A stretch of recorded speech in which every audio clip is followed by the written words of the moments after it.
During the 90s, most of the computer games my parents bought me for the Macintosh were edutainment titles, some of which I've played for many, many hours, because for some they blended playing and learning pretty well.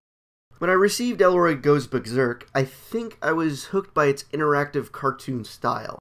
A game that played itself for the most part, with me, the player, clicking on things for the characters to look at or interact with. It's basically a simplistic version of a computer adventure games like Sam & Max Hit the Road or Day of the Tentacle.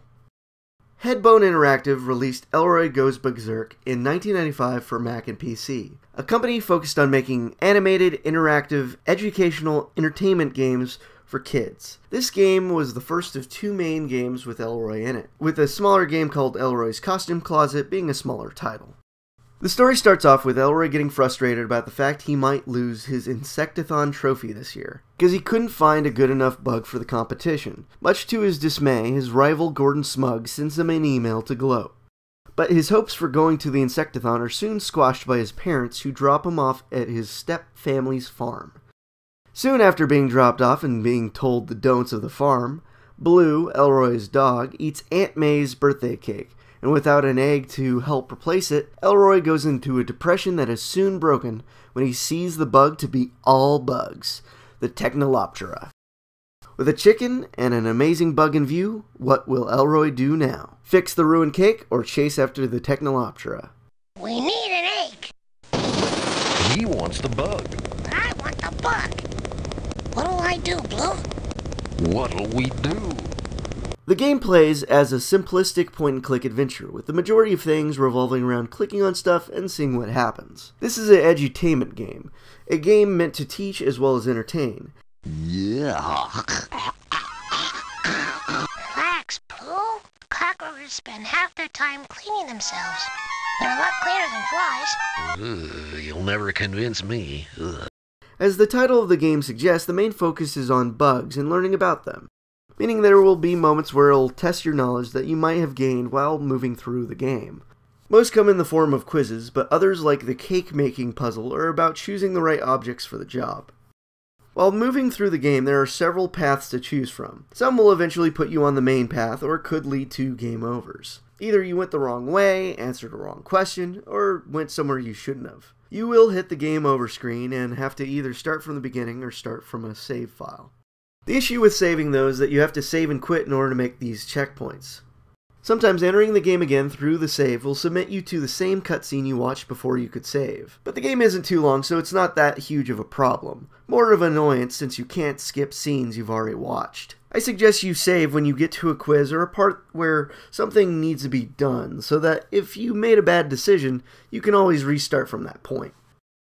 The game's presentation is interesting because it combines animated work with real-life pictures, making it so interactive objects were easy to spot out and click, and it gave the game its own personality.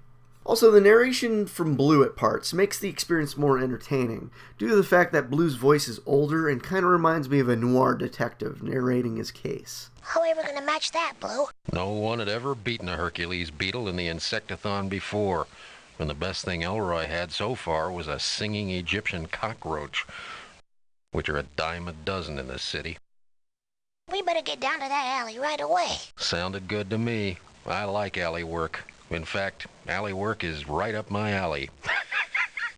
The fact that we can hear what he's thinking and saying, and Elroy doesn't, feels like we are more in the know, and makes it so they can bounce dialogue off each other instead of Elroy just talking to himself. Basically, the voice actors do a good job at making an interesting story better.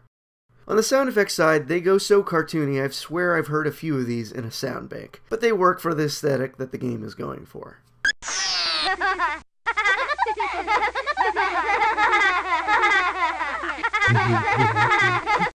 Elroy Goes Bugzerk is full of personality and uniqueness. I remember playing this game over and over again as a kid and enjoying how it was like playing a cartoon with some choose-your-own-adventure aspects. It was annoying that there wasn't a checkpoint system, and in order to save your game you had to quit right after, but considering the game takes a little over an hour to complete, it isn't too much of an issue. This game and others from Headbone Interactive provided hours of edutainment for me growing up, and I appreciate it.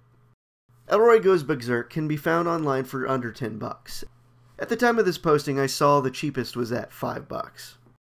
Even without using compatibility mode on Windows 7 32-bit, the game runs fine except for some audio skips. When I ran it on a Windows 98 virtual machine, it slowed down at parts. When it came to running on Macs, I got it to run on my first gen iMac and on the Basilisk emulator just fine.